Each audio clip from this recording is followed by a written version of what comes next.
File 02, the Hargrove Transcripts, Virginia, 1953. The following file is a reconstruction based on declassified materials from the Federal Bureau of Investigation's Domestic Anomaly Division, a subdivision whose official existence has never been confirmed, cross-referenced with transcripts from a psychiatric evaluation conducted at the Western State Hospital in Staunton, Virginia, between March and July of 1953, and 17 hours of recorded testimony from a former county sheriff's deputy who agreed to speak on record 40 years after the events described here, on the condition that the recording not be released until after his death. He died in 2019. The recording was released in 2021. It is the most listened-to document in this archive. There is a tape. Most people who have heard it describe the same experience. They listen once out of curiosity, and then they find themselves listening again, not because they want to, but because they are trying to identify a sound in the background that they cannot quite isolate, a sound that exists underneath the static, underneath the voice of the woman speaking, underneath the room tone of whatever space the recording was made in. It sounds, most people agree, like breathing, very slow, very deliberate, the kind of breathing that suggests something is paying attention. The woman speaking on the tape is Doris Hargrove. She is 44 years old at the time of recording. She is a school teacher. She has lived in the same county in rural Virginia her entire life, has no criminal record, has no history of mental illness, has no documented contact with anything that would place her in a federal file of any kind. Until February of 1953. The town of Collins Fork, Virginia, does not appear on most maps produced after 1960. This is not unusual for small rural communities of that era that were absorbed into larger administrative designations. What is slightly more unusual is that Collins Fork does not appear on any map produced before 1960 either, despite census records confirming the existence of a community of approximately 300 people on that site as early as 1890. The sheriff's deputy, whose name in these files is recorded only as R.D., was 26 years old in February 1953 and had been working for the county office for 3 years. He describes Collins Fork as a quiet place in the way that most rural Virginia communities were quiet at that time.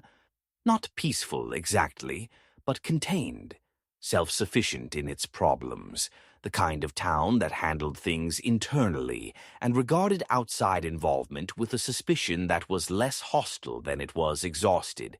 He describes the Hargrove house as the quietest place in a quiet town. Doris Hargrove lived alone. Her husband had died of pneumonia in 1948, leaving her the house, a small savings account, and a reputation for competence that made her one of the more respected figures in the community, despite being a woman living without a male head of household, which in Collins Fork in 1953 was the kind of circumstance that attracted the particular attention of neighbors, who believed helpfulness and surveillance to be the same thing. She had no children. She had no close friends, though she was not unfriendly. She kept the house meticulously, and she taught 3rd grade with a patience and consistency that her students' parents acknowledged without warmth, the way people acknowledge things that function correctly without ever breaking down. More absence of complaint than presence of appreciation. She is not, R.D. emphasizes in the recording, the kind of woman anything like this should have happened to. He says this several times throughout the 47 years of testimony. Not the kind of woman, not her. She was the last person. He never fully explains what he means by this, but the way he says it suggests that he is not describing her as undeserving. He is describing her as a specific type of person, the ones who keep things running, who ask nothing, who are so reliably present that they become invisible. And that whatever happened to Doris Hargrove felt to him like something had specifically selected that quality for consumption. In the second week of February 1953, a family passing through Collins Fork on their way south reported finding an object on the roadside approximately 2 miles outside of town. They brought it to the sheriff's office because they did not know what else to do with it, and because the eldest daughter, who was 9 years old, had refused to remain in the car while it was in the trunk and had spent the last 40 minutes of the drive standing on the rear seat with her back pressed against the rear window, facing forward, not explaining why. The object was a doll. R.D. describes it in the recording with a precision that suggests he has spent considerable time trying to find the right words and is still not satisfied with them. Small wooden, very old, the wood dark in a way that didn't match any local variety, smooth face, almost no features, eyes made of glass that caught light incorrectly.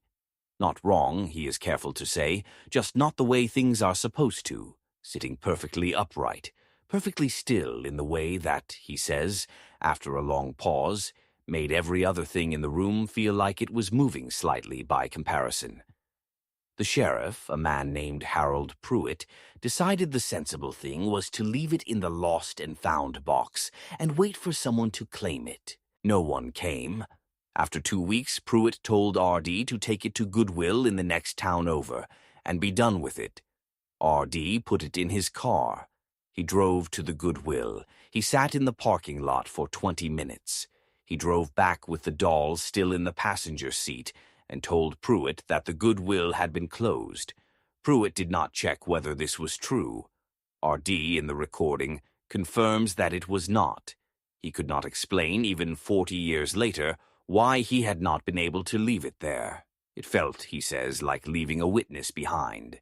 What happened next is the reason this file exists. R.D., unable to dispose of the doll and unwilling to keep it at the station, left it temporarily at the only place he could think of, the schoolhouse in the supply closet, because the schoolhouse was empty on the weekend and he needed 2 days to figure out what to do with it. He told no one. On Monday morning, Doris Hargrove opened the supply closet to retrieve construction paper and found the doll sitting on the center shelf, facing outward, at eye level. R.D. says he does not know how it was at eye level. He placed it on the bottom shelf. He is certain of this. Hargrove did not scream, did not call anyone, did not move the doll. According to her own account, recorded on the psychiatric tape, she stood in front of the open closet for what she estimated to be several minutes, looking at the doll, and then she closed the closet and taught her classes and did not tell anyone what she had found. She was asked, during the psychiatric evaluation, why she hadn't told anyone. She said, "Because she wasn't mine to give away." This is the first indication in any documented source that Hargrove understood something about the doll's nature that she had no rational means of knowing. Over the following 6 weeks, Hargrove's behavior changed in ways that were noticed by enough people to constitute a record. She stopped eating lunch in the teacher's lounge. She was seen on multiple occasions standing completely still in the middle of a task, grading papers, washing the blackboard, staring at nothing, lips moving without sound.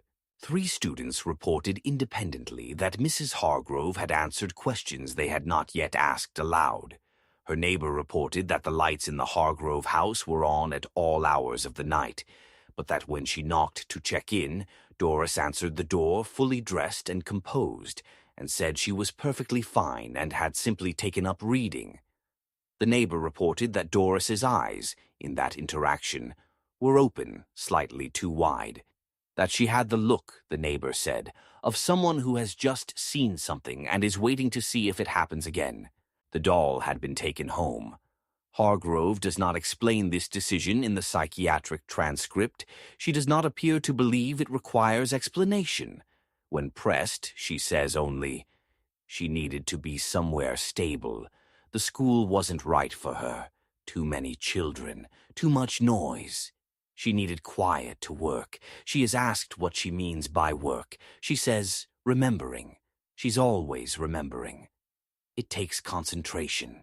In the 3rd week of March, a federal agent named Lawrence Voss arrived in Cullen's Fork from an office in Washington, whose letterhead, R.D. notes, described a department he had never heard of and could not subsequently locate in any government directory. Voss did not explain how he had learned about the doll. He spoke with Pruitt, with Ardee, and with two other deputies. He did not initially approach Doris Hargrove. Instead, he spent 3 days in the county records office, reviewing documentation that Ardee describes as not the kind of thing a county records office should have had, though he cannot specify further because he was not allowed in the room during these reviews. On the 4th day, Voss asked to speak with Hargrove. The conversation lasted 6 hours. Ardee was posted outside the door of the Hargrove house at Voss's request and heard nothing of what was said. Not because the walls were thick, but because there was a silence from inside that room that he describes haltingly as pressurized, like the air in there was working to stay quiet. When Voss came out, he told Ardee to write down nothing about any of this, and then got in his car and drove north. And Cullen's Fork never heard from him or his department again. Hargrove was admitted to Western State Hospital 4 days later. The admission was voluntary. She signed herself in. The psychiatric transcripts from Hargrove's evaluation at Western State run to over 200 pages. Most of it is standard clinical documentation, intake assessments, medication logs, occupational therapy notes. The evaluating psychiatrist, Dr. Carl Meyerson, was a methodical man whose reports are models of mid-century clinical detachment, precise and bloodless and deliberately incurious about anything that could not be quantified. But there are 11 pages in the transcript that are formatted differently from the rest. They are not clinical notes. They are a verbatim account recorded by Meyerson himself of a single session conducted on April 4th, 1953, during which Hargrove spoke for 3 hours without interruption and without prompting. Meyerson's header on these pages reads, in handwriting rather than typeface, "Patient requested that this be transcribed exactly. I am honoring that request. I do not know what else to do with it. The transcript of that session has never been published in full. What has been made available includes the following excerpts, reproduced here exactly as recorded. She was in the room when the man killed his wife. She was in the room when the soldiers burned the village. She was in the room when the child was taken from the doorway. She doesn't choose these rooms. She arrives. She has always arrived. She will keep arriving. She is not the cause. I need you to understand that. She is not the cause. She is what comes after, to make sure it's not forgotten. And later, she showed me things. I didn't want to see them. I want you to know that. I didn't want to see any of it, but she doesn't ask. She doesn't have a way to ask. She just opens, and you either look or you go mad trying not to. And at the very end of the session, which Meyerson notes was concluded not because the time was up, but because Hargrove suddenly stopped speaking mid-sentence and did not resume. The worst part isn't what she's seen. The worst part is that she's not finished. She's not close to finished. There's so much more to see, and she has all the time in the world. She's patient. She is so patient. And I think that patience is the most frightening thing I have ever. The sentence ends there. Meyerson's note beneath it reads, "Patient ceased speaking, turned to face the window, remained in that position for the remainder of the session. When asked if she wished to continue, she said, 'She's gone now.' When asked what she meant, Patient said, 'She leaves when she's done. She always leaves.' Asked where the doll was currently located. Patient smiled for the first and only time during our sessions and said, 'Somewhere she needs to be.' Doris Hargrove was discharged from Western State in July 1953. She returned to Cullen's Fork. She returned to her classroom in September. She taught 3rd grade for 11 more years, until her retirement in 1964, and by all available accounts was an excellent and dedicated teacher. She never spoke publicly about any of this. She died in 1991. Her house was cleared by a distant cousin who reported finding nothing unusual, no doll, no documentation, no evidence that any of this had occurred. Except for one thing.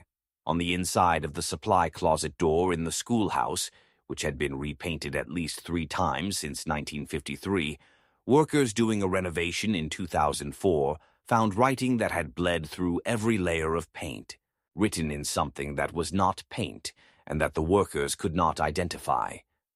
23 words. She was here before the first word was spoken, and she will be here after the last one. She is not haunted. We are haunted. The workers painted over it. It bled through again by morning. File 02. Closed. Object status unlocated. Case status open.